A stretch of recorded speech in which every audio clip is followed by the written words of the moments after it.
नमस्कार प्यारे साथी, मेरा नाम है विकास और मैं स्वागत करता हूं आपका एक और नए वीडियो में। बात करते हैं आज के इस वीडियो में। आपके सामने एक और बेहतरीन क्वेश्चन दे रखा है जो आपका क्लास 10th मैथ्स का है, जो आपका मतलब कि जो वृत्त खंड होता है उसका एरिया आप कैसे निकाल सकते हैं। तो मैंने आपको पहले वीडियो में बताया था आपको कि वृत्त खंड कैसे बनता है, आपका त्रिज्य खंड कैसे बनता है, कि पूरा मैंने जो सर्कल का जो पैरामीटर था वो मैंने आपको डिलीवर किया था। उसके बाद में बात करेंगे जो हमारे पास में जो क्वेश्चन का टाइप होगा वो कैसे कैसे यहाँ पे बन सकता है, उसके बारे में बात करेंगे। तो यहाँ पे आपको स्क्रीन पे क्वेश्चन दिखाई दे रहा होगा। बोला गया कि 14 सेंटीमीटर त्रिज्या वाले एक वृत्त की कोई जीवा केंद्र पर 60 डिग्री का कोण अंतरित करती है, तो यहाँ पे संगत वृत्तखंड का क्षेत्रफल कितना होगा। तो सबसे पहले देखो बात करते हैं, हम यहाँ पे एक सर्कल ड्रॉ कर लेते हैं। हमारे पास में क्या एक सर्कल बना दिया है और यहाँ पे मैंने बोल दिया कि यहाँ पे इसका क्या सेंटर बिंदु दे रखा है, यहाँ पे इसका सेंटर हो जाएगा। और बोला गया है कि एक संगत जो जीवा है केंद्र पर 60 डिग्री का कोण अंतरित करती है।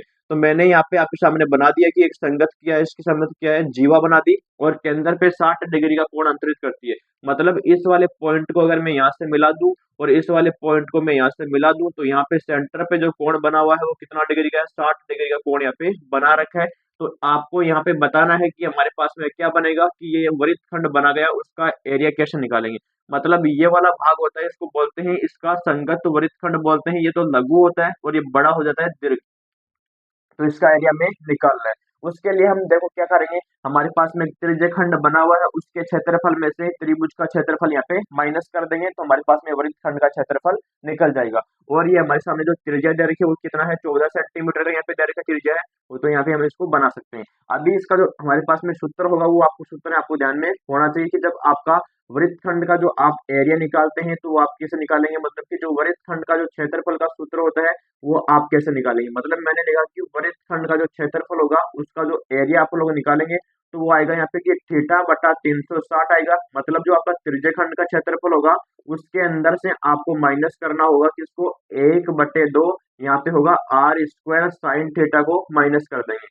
तो यहाँ पे आप देख सकते हैं कि जो आर स्क्वायर दोनों में आ रहा है, तो इसको आप लोग एक बार कॉमन यहाँ पे निकाल सकते हैं। तो यहाँ पे बन जाएगा आर स्क्वायर, यहाँ पे बनेगा कि थीटा बटा 360 बन जाएगा। यहाँ पे आपके सामने पाई रहेगा और यहाँ पर आएगा कि 1/2 आएगा और यहाँ पे क्या बना हुआ है, साइन थीटा बना हुआ है। अब हमारे पास में जो वैल्यू यहाँ पे दे रखी है उस वैल्यू को यहाँ पे पुट कर दे तो हमारे पास में इसका आंसर बन जाएगा।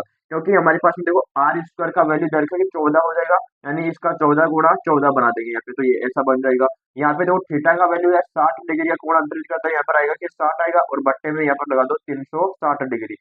यहाँ पे पाई का वैल्यू आप जानते हैं कितना होता है कि 22/7 होता है, उसको यहाँ पर आप लोग नोट कर दीजिएगा। यहाँ पे आगे लिखते हैं कि 1/2 और साइन यहाँ पे कितना होगा कि 60 डिग्री होगा, उसका मान होता है हमारे पास में रूट में 3/2 होता है। तो ये किसका वैल्यू हो गया, साइन 60 का वैल्यू हो गया रूट 3/2। यहाँ पे देखो कि जीरो से जीरो को हमने कैंसिल आउट कर दिया है, 6 के पहाड़े से इसको 36 को काट दो, कितनी बार कटेगा, 6 बार कट जाएगा। और यहाँ पे देखो कि हमारे पास में 22 आ रहा है, यहाँ पे इसको 2 के पहाड़े से काटो तो 11 बार कटेगा और यहाँ पे कटेगा तो ये 3 बार कटेगा। अब इसको हम सोल्व करके यहाँ पे मेंशन कर देते हैं। यहाँ पर आपकी 14 गुणा 14 है, तो यहाँ पर लिखोगे 14 गुणा 14 आ गया।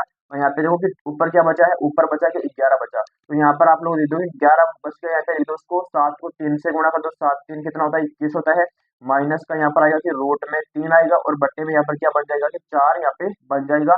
और इसको थोड़ा हम आगे और बढ़ा लेते हैं, इसको सोल्व करते हैं। तो हमारे पास देखो इसका नीचे वाले का एलसीएम बना लो, तो हम यहाँ पे देखो इसका एलसीएम बना लेते हैं। यहाँ पे क्या बनेगा कि यहाँ पे तो बना हुआ पहले से 14 गुणा 14 बना हुआ है, उसको यहाँ पर मैंने लिखा साथ ही। यहाँ पे 21 का और 4 का लघुत्तम ले लो, तो 21 गुणा 4 कर दो, यहाँ पे सरल कर देंगे, 21 गुणा 4 हो गया।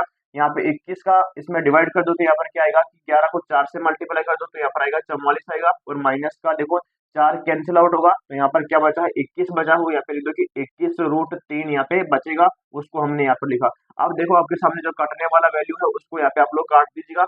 यहाँ पे हमारे पास में देखो कि 21 आ रहा है, 21 7 के पहाड़े से 3 बार कटेगा और यहाँ पे 14 आ रहा है वो 2 बार यहाँ पे कटेगा।